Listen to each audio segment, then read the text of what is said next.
where we are connecting entrepreneurs, thought leaders, and business experts to you, the small business owner and entrepreneur. Today, really excited to have my guest, Angel Ribo.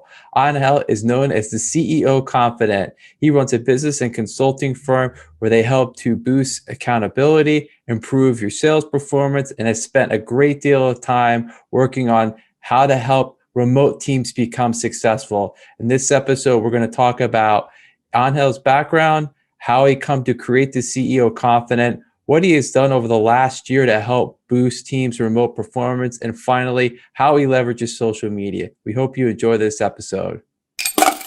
Angel, welcome to the Money Talks podcast. How you doing today? Thank you very much. Thank you for having me. I'm doing great. And thank you everybody who's listening to us. Yeah, it was, thank you for being here. You and I connected several months back. We were doing a kind of a LinkedIn marketing workshop, if you will. I appreciate your feedback. You know, your content is fabulous. And that's something we'll definitely want to talk a little bit about. So without further ado, maybe just give the audience a little bit about your background. Absolutely. So, of course, I mean, I live in Plano, Texas, which is north of Dallas. I've lived here for the last 10 years. Overall, I've lived like in eight different countries throughout my life. I'm originally from near Barcelona in Spain. And basically, I do two very distinct things in my life. One is with my business consulting company. Basically, we help both corporate CEOs and established entrepreneurs to bridge the gap globally for expansion and exposure as a way to generate or to accelerate the growth of their businesses. And I started to do that basically 5 years ago when I left corporate America. And at the same time, I started also my nonprofit. I'm actually one of the 3 co-founders. And what we do is we help underprivileged kids in Latin America become entrepreneurs using the local resources. So this is in a nutshell what my life is about. Unfortunately, for the last 14 months, I have not been able to travel much for obvious reasons. It's now April 2021. But we really can't wait to resume our activities in Latin America with the kids that so much needed. That's amazing. I definitely want to learn more about that and talk about that. Thank you. Thank you. Kudos to you for doing that. It's really important. And it's amazing because I've talked to other people that I've interviewed on my podcast who are in the fintech space, and there is a lot going on as far as entrepreneurship in Latin America. So yes, I love hearing about that. And it's really interesting. So maybe go back a little bit. Of course. What was kind of, I guess, the light bulb? You know, it's really interesting because a lot of the people I interview, they've all had some role in the corporate world, if you will. And what was the light bulb for you as far as wanting to kind of bridge out, go on your own and start this great, underwrite you have? Thank you. Well, I think it's a mixture of things, right? It's not only one thing. I think that probably the most important one is that I had continuously been putting my family as a second priority in my life. And that eventually hurts the family, and for me, my family is extremely important. So I think that was probably one of the main reasons. The second reason is also, when you realize that the company was working with was bought by someone else, and then things started to change. And when you realize that people join companies for money, but they stay because of the culture. And so when you realize that, all these great things you've done in the past, unfortunately, you cannot do it there anymore. And you have to use you have to change your strategy, and you don't quite think is ethical enough or good enough, So, there were many things like this. And why wasting my time doing things that I really don't like and I don't see any future on? I think that's really important. And also, I think probably like the last thing, the last drop in the cup was probably I had a spiritual experience, literally, that also made me think, what are you doing with your life, Angel? And maybe and it was the second time in my life that I had something close to this, something that they couldn't explain with my senses. So I said, okay, so this means something. Maybe I should do something. I should take action. and I should basically move from where I am today to doing something else. And I'm obviously, in retrospect, after 5 years, it's definitely a good move. And as you know, if I've interviewed people coming from corporate, as you know, we all come out in many different ways, but we all come out with a lot of experience, right? And I think that's extremely important. I think it's important to acknowledge that we come with a lot of experience, and we have had several support systems helping us grow to be who we are. Yeah, no, thank you for that. I appreciate that, and it's great because you're right. That is an excellent point about having that experience. But then you also, it's all about jumping out or getting out of the comfort zone, if you will. We all, as you kind of alluding to, many people get very accustomed to that corporate culture, and it kind of feels safe. But you have to ask yourself, are you really happy doing what you're doing? And more often than not, people answer that question with a no, and they kind of have to grab that entrepreneurial spirit out and realize you have to, if you want to be happy, you got to make changes. Maybe that means taking some risk in your life. Mm-hmm. And as you know, every time you hear the stats about the engagement levels in corporate, it's always above 70%. So that means that at any given company, at any given point in time, you go there, you knock at the door, you see 10 people, 7 don't really like what they're doing, but they have to pay their bills, they have to pay their mortgages, they have to take their kids to college, blah, blah, blah, you name it. So, and I stayed there for 10 years, it was a long period of time, but there were people there that had been almost 30 years. Right. So, I mean, and it's not bad. I mean, I'm not saying it's bad, but right. At the end of the day, it's your decision. You decide what you want to do with your life. And also, I think that something else, now that we're thinking about things that had happened in the past in my life, I think that also I went to a Tony Robbins event, and I experienced, and there's so many things that happen in those events that are so powerful. And one of the most important messages that really changed and shook me really to the bone was the idea that, we are really here to make an impact, like it or not, and that's why you have a podcast. I mean, you have a podcast because you really want to change people's lives, and you want to inspire people every single day, right? And you're excited about the downloads, not because of the downloads themselves, but just because you have been able to inspire more people and more people and more people, right? 100%. And so that's why there's this direct relationship between, how many people you serve and you help in your life, and eventually the rewards that you get in your life. And I wanted to literally start doing my own thing and start impacting thousands of lives as opposed to what I was doing before. Yeah, that's amazing. I agree with you 100%. Yeah, it is. You're right. You have to, you really have to want to make changes to people's lives and be impactful. And thank you. I appreciate what you just said. Yeah, that's why I'm here doing this. I love doing it. I get to meet, I've been doing it now for almost a year, which is hard to believe. And I get to meet great people like yourself who are, thank you. I get to learn about what you're doing. We get to talk about your life and how you meet, how you help other people, and the message gets out, and it's tremendous. It's exciting every time I do this. And I'm always appreciative of the time of my guests. So maybe as we kind of move forward, I guess talk a little bit about your process as far as, when you're maybe meeting with a new client, and maybe take us through how that works. Yeah, of course. So the reason why, I do what I do as far as, professionally speaking with my consulting business is because I had helped more than 1,500 companies in 36 different countries. So that's what allows me to say, okay, so I'm going to put in place a system that will allow systematically both entrepreneurs and companies to, keep on growing their businesses, accelerating the growth of the businesses by expanding the business over there. So basically, the first conversation with any company or any entrepreneur goes the same way. So,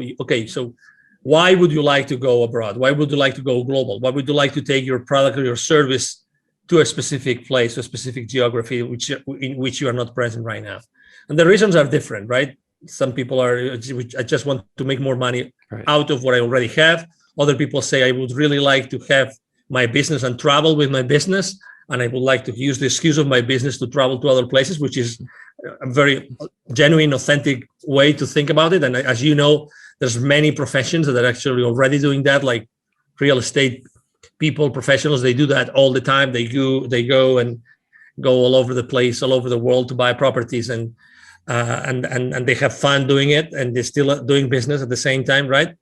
And then after the reasons, we talk about the reasons, and the reasons are there. Then we talk, okay, so what changes are you open to make to your current state of being and company and culture and everything?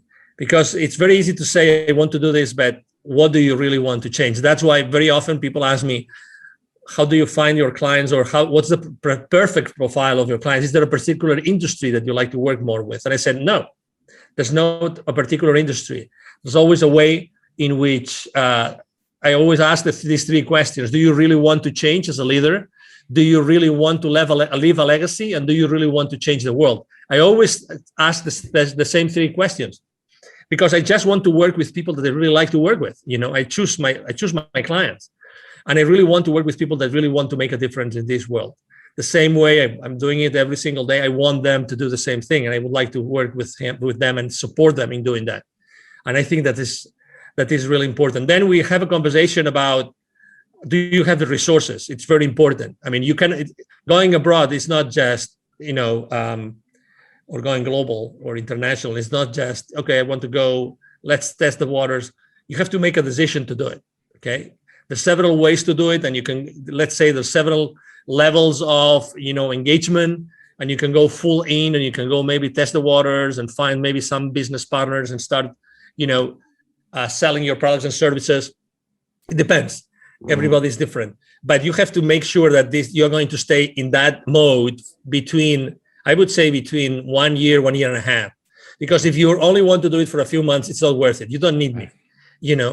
The same way a lot of entrepreneurs like us, they think that as they're already present online, they already have a global business, and that's not true, because it's the same as.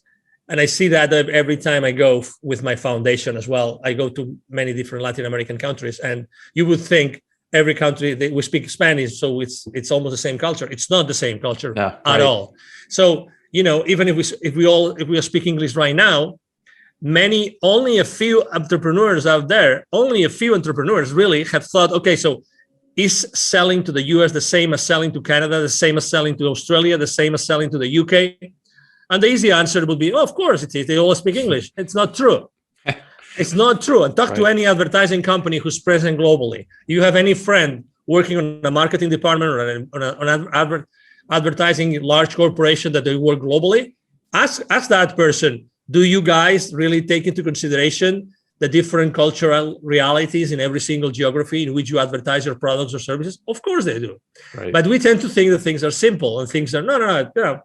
It's the same thing. It's not the same thing. So if they have the resources, they really want to do it, they're really open to change the status quo, then probably typically it's a go. Typically it's a go. And then, we decide, we discuss the details, what's the best time frame, how are we going to adapt your products and services to the new market, how are we going to find the right partners for you? Do you want to set up a specific distribution channel?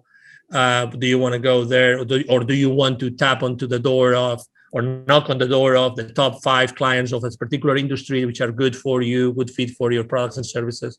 It's more like a qualification set of questions that allow my team and I to see exactly what we can do for that particular company.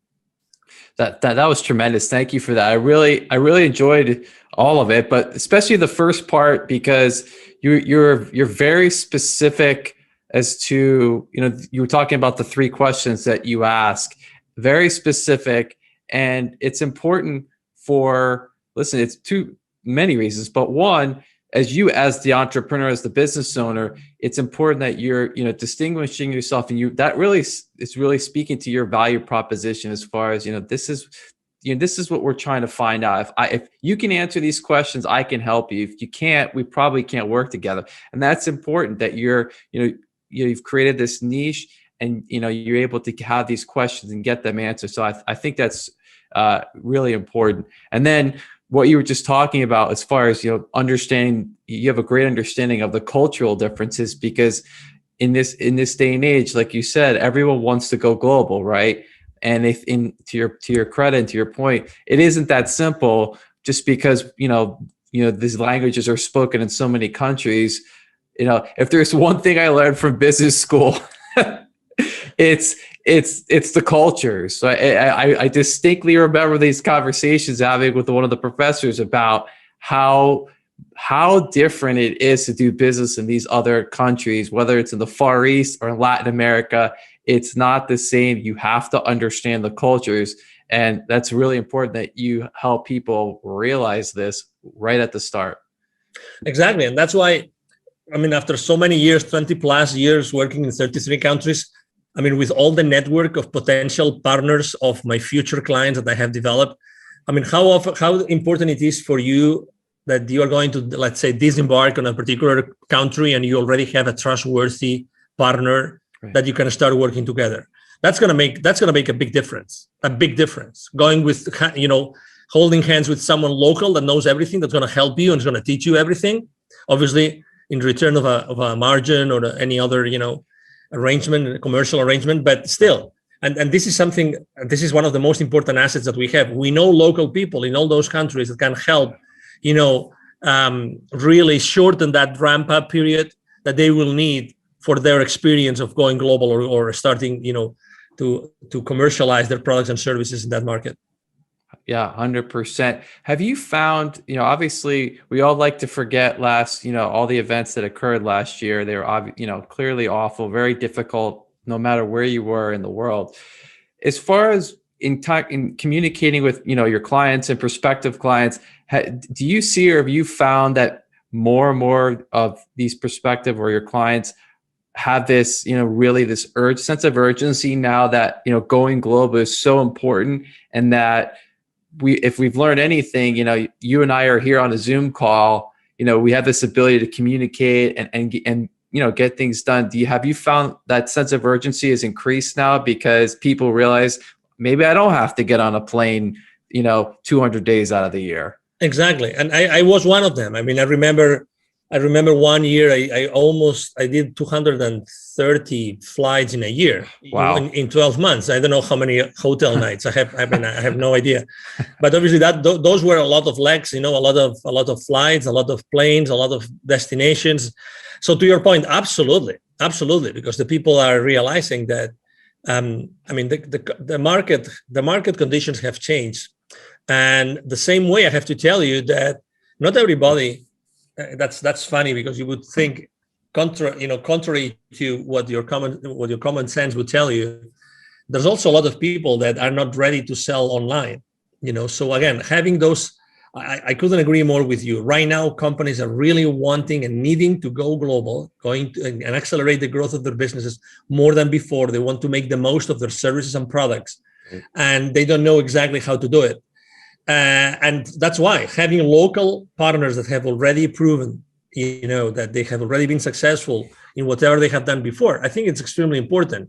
So things are changing. The other day I was having a conversation with a medical devices company. I was having a conversation with he was the SVP, I think, the SVP of that company, $700 million revenue. Okay, so decent company. And he was complaining about the fact that he had lost, in the last 12 months, he had lost probably 3 or 4 of his top salespeople because they were not comfortable selling online. Interesting, exactly. Very interesting. So if they couldn't shake the hands of the people, they couldn't say them face to face and sit on the same table and then go have grab lunch or whatever. Right. They couldn't keep on closing those multi-million-dollar deals. Isn't it amazing? So obviously the company, what the company is doing is providing them with online training once a week on how to sell, how to be fully present, how to do the most of this kind of interactions that you and I are having, right? How do you have to conduct yourself? Where do you have to look? What kind of conversations? What do you have to show? What you're going to show? Right. How does it have to be designed? Everything has changed. And I have to tell you also, I'm really blessed that I'm in Texas. As you know, Texas is one of the most open states in the union. I mean, we've been fully open since March. Right. You know, all the stats are going down and down and down, you know, every single day. But I have to tell you also that for the last 12 to 14 months, I never stopped having face-to-face meetings, ever. I had lots of coffees in coffee shops, and instead of restaurants, coffees in coffee shops, maybe short coffees, right, maybe outside in the patio, whatever, with a lot of, you know, C-level executives here, no matter what, no matter what. So that's what life is about. I mean, to be honest, you're a human being, and we have to really, you know, everybody feels differently about what's going on in the world, but life continues. Right. And executives still have to hit certain, you know, revenue levels and hit certain profit levels and cash flow levels, hopefully, so they can keep on growing their businesses and providing, obviously, all the employment positions and that they're offering so far. Absolutely. I mean, I think the word that comes to mind as you were just speaking, and thank you for that, is adaptable, right? I mean, people, it doesn't matter what you do for a living or what maybe you've changed and you're doing now. We've all had to have some measure of adaptability over the last year. You know, and to your point, we were just that great example of the salespeople. You know, that executive, they need to keep the lights on at the company, if you will, right? They have to keep things going, and that's a difficult situation. We have to adapt, where we have to, you know, we need to train these people that, listen, you may have to do this, you know, through a camera, and that's being adaptable. I was reading a report summary yesterday about, you know, how the future of work has been changed due to what's going on in the world right now. 3/4 of CEOs right now, they are very, very concerned. And the number one concern is, how are they going to help their employees upskill? Right. And they're not that concerned about, you know, like hard skills. No. I'm talking about soft skills.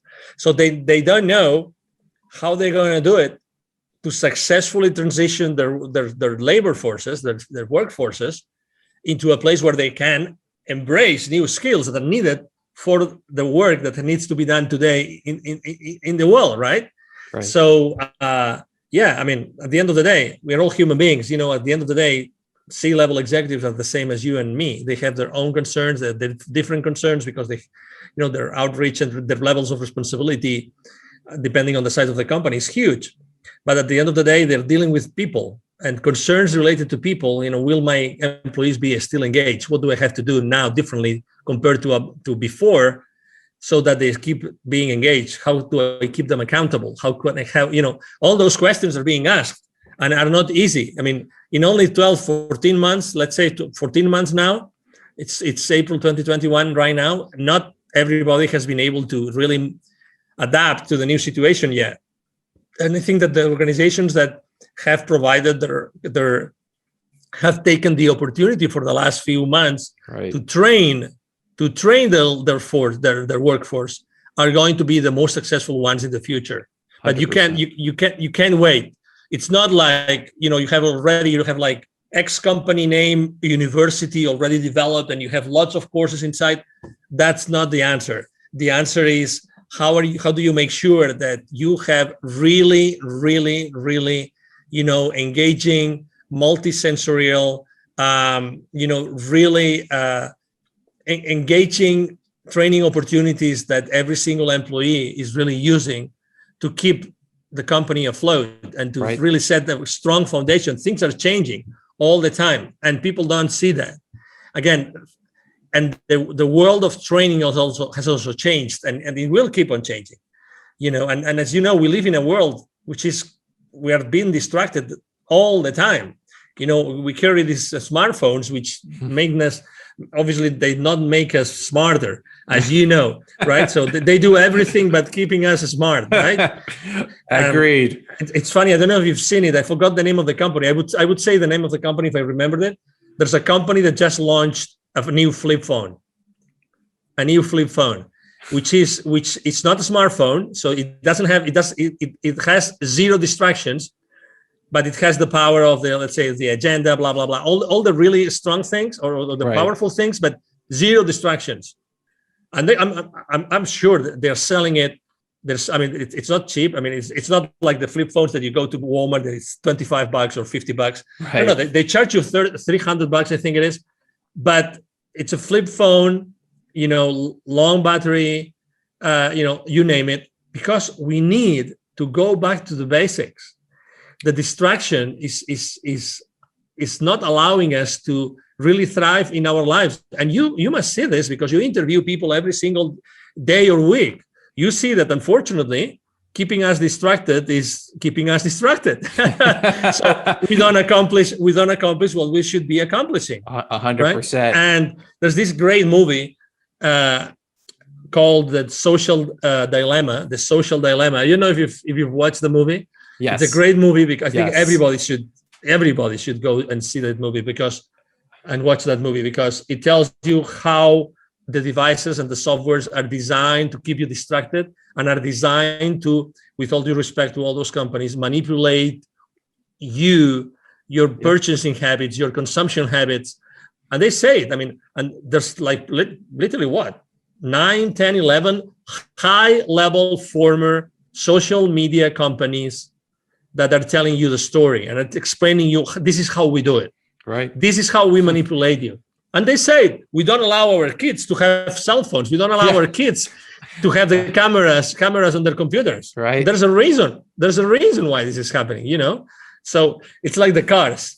I drive this 2006 convertible, and I'm not going to change it because I don't want a computer. I don't want anybody to get into my computer, the computer of my car. You know what I mean? Yes. As much as I like technology. I worked for 2 very successful high-tech companies, and I love technology. But I tell you, I don't want anybody to get into the brains of my car. I love driving my 2006, and I will keep on driving my 2006 until I don't know. I get it. No, those are really valid points, and it actually, I'm sure this is, you have to deal with this, and probably more and more so now. Is how do you recommend to your clients, the executives, really, I guess, keeping that performance of the team, if you will, at a high level?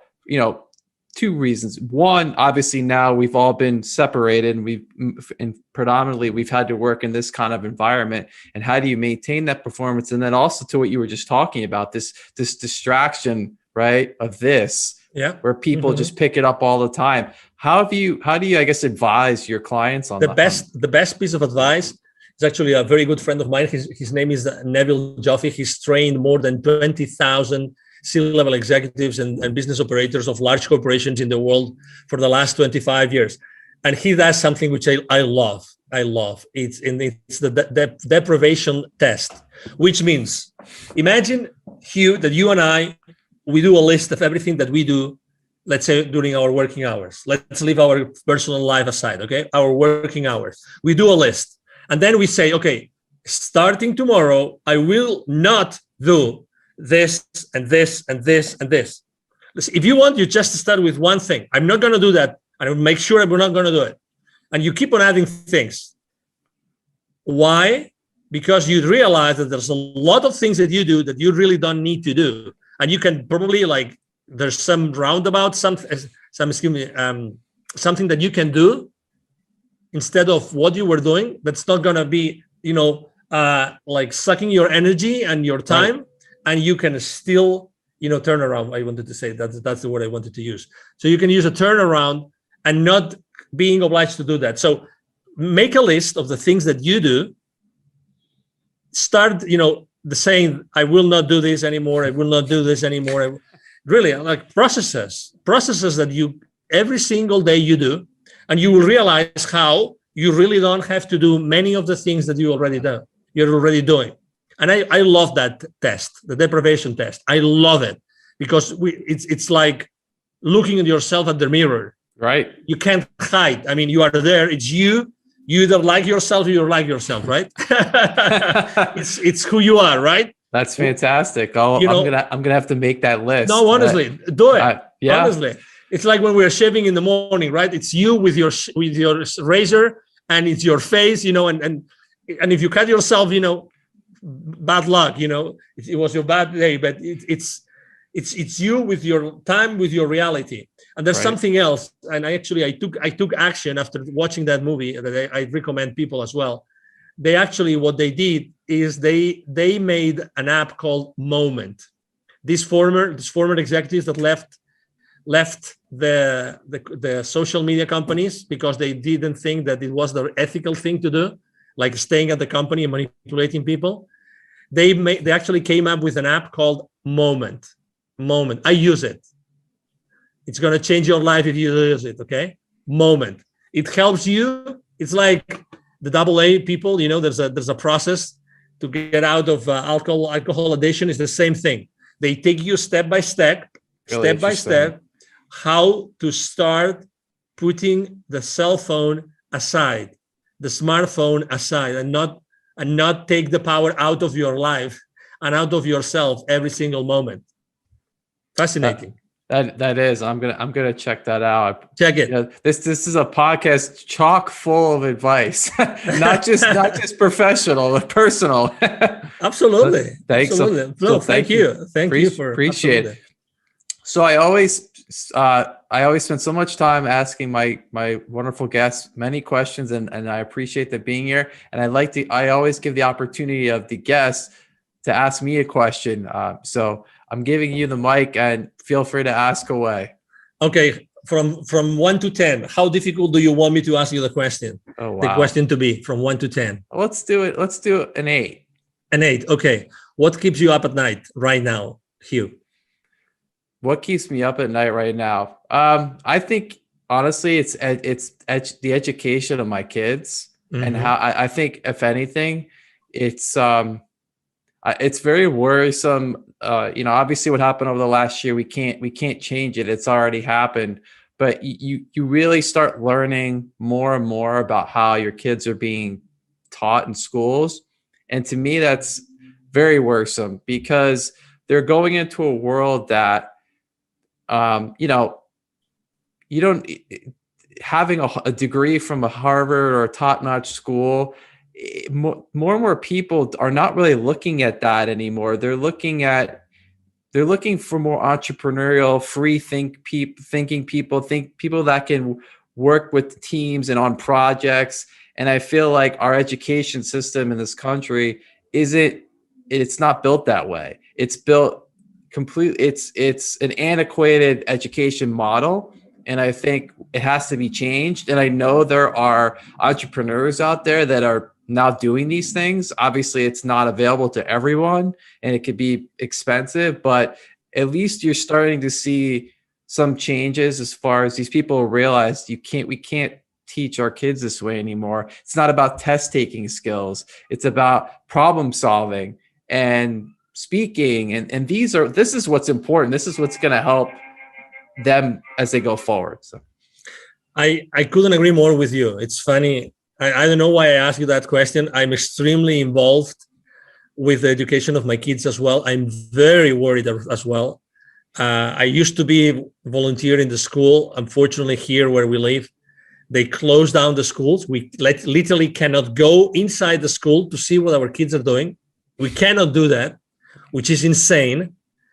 But to your point, I mean, absolutely. The type of people that are needed in the world today has nothing to see with the type of people that leave the system. And absolutely, to your point. And obviously for the last 14 months, what has happened inside the schools, unfortunately hasn't helped the kids to be smarter, brighter, feel more loved, feel more cared for, or even have a better mental health. Agreed. I mean, you talk to the therapists, talk to the counselors, and you will know.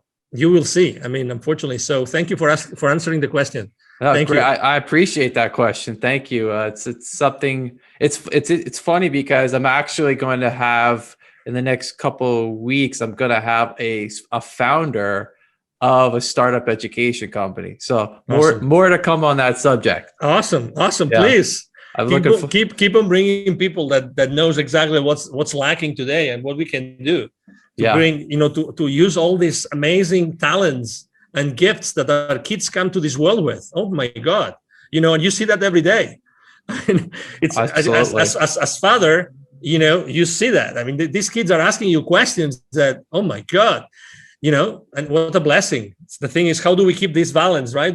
Between educating them and giving them the boundaries, and at the same time allowing them to be who they really are, right? 100%. Yeah. So anyway, thank you. I'm having chills again. So thank you. No, thank you for that great question. Take a minute or two. You do an amazing job on your social media, specifically your LinkedIn. Thank you. It's one of the best, and I actually spent time earlier today and yesterday going through it, and you have a very clear value proposition. I know you exactly what you do, who you're trying to help. Maybe just spend a minute or two talking about how you've really leveraged using social media. Thank you. Exactly. Well, number one, I chose to start working in social media really when I left corporate America. I think that in general, in the corporate world, social media is not used a lot, or is used very well. The first thing I thought was, okay, so what is my audience, right? So who do I want to serve and where they are?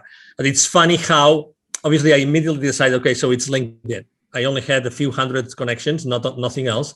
And I said, but I want to really make a difference here on LinkedIn. And then I started to think, okay, so if my audience is here, how am I going to talk to them?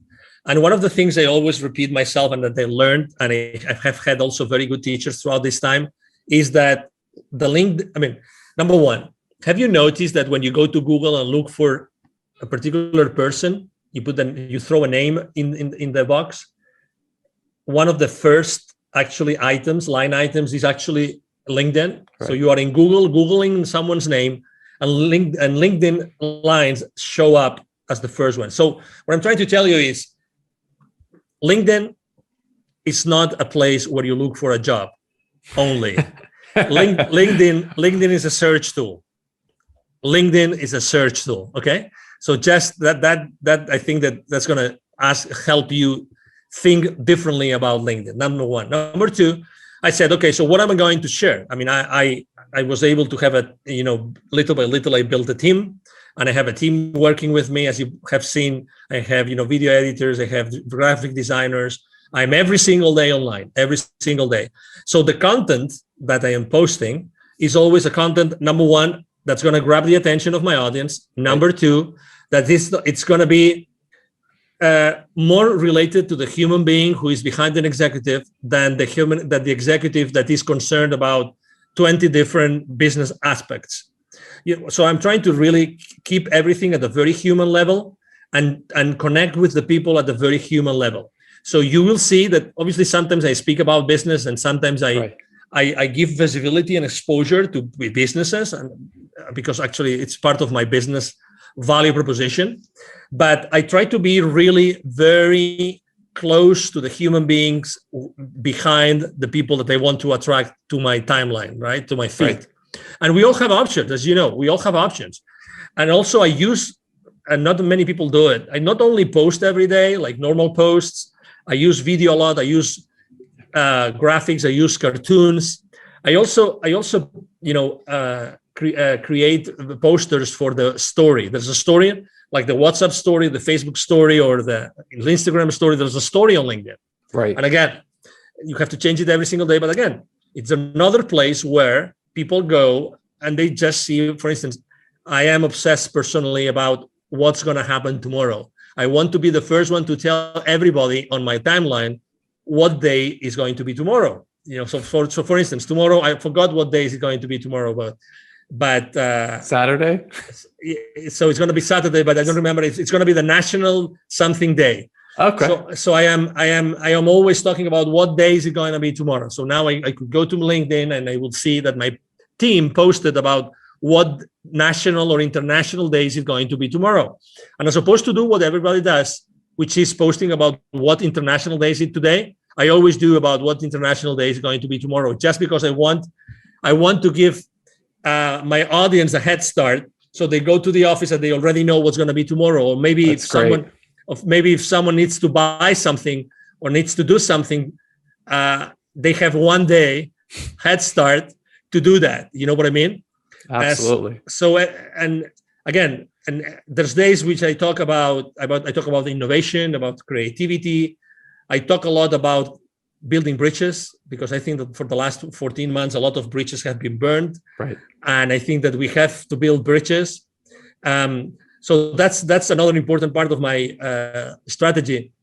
And the third one is really when I reach out to people to connect with me, which, by the way, it's more and more difficult on LinkedIn. Just this week, they limited the number of people you can connect with. I always try to connect with a very short initial message. Right. The connection request message is always very short, as if I was on a face-to-face meeting and I was meeting that person on a networking event, literally. Okay. So I always say something like, I would like to connect with you. So might we help each other? We might be able to help each other in the future. Or I just say, I would like to connect with this kind of leaders. So you are already filtering the people that you connect with. Right. You don't want to connect with everybody. No, right? That's right. Exactly. So again, you have to be strategic about what you do online. So those would be probably like the top 3 pieces of advice I would like to share with the audience. And I'm very consistent on, if you go to Facebook, you go to Instagram, you go to Twitter, you go to WhatsApp, you will see that I have the exact same message every single day on all my social media outlets. So I'm very consistent. So everybody looking for me, or everybody that's going to find me, they will see that I have the same message in all my platforms. I think that consistency is also very, very important. Absolutely. Huge. Yeah. 100%. Well, and I always conclude my episodes with pieces of actionable advice, and you've outdone yourself and done a great job here. I appreciate you doing that. Those are great pieces of advice as far as how to really leverage your social media and being consistent. So I want to thank you for that. I want to thank you for being here with me and the audience today. It was really wonderful to finally talk to you in person, learn more about what you're working on. And, I wish you all the success as we get through the rest of 2021, and definitely want to have you back on in the future. So Angel, thank you for being here today. Anytime. Well, thank you. It's been an honor, Hugh, really, thank you for having me. If I may, maybe if I could just share with the audience my email address, if it's a possibility. Please. Thank you. So besides going to social media and, writing a message, which I'm going to answer, because we answer every single message. My email address is very easy. I'm going to share my personal email address, the direct, which is Angel, ANGEL, at angelrebo.com. Rebo is my last name. It's 4 letters, R-I-B as in boy, O. Again, Angel at angelrebo.com. And really, it's been a pleasure to have this conversation with you, Hugh. I've enjoyed the conversation a lot. And obviously, thank you, everybody who's watching us today. Thank you again, Angel. It was great to have you. Really appreciate your time and thoughts. Remember, everyone, we'll be back next week with another episode of Money Talks. Please like and subscribe on our YouTube channel. We'll be back next week. This is Money Talks. I'm Hugh Meyer. Take care.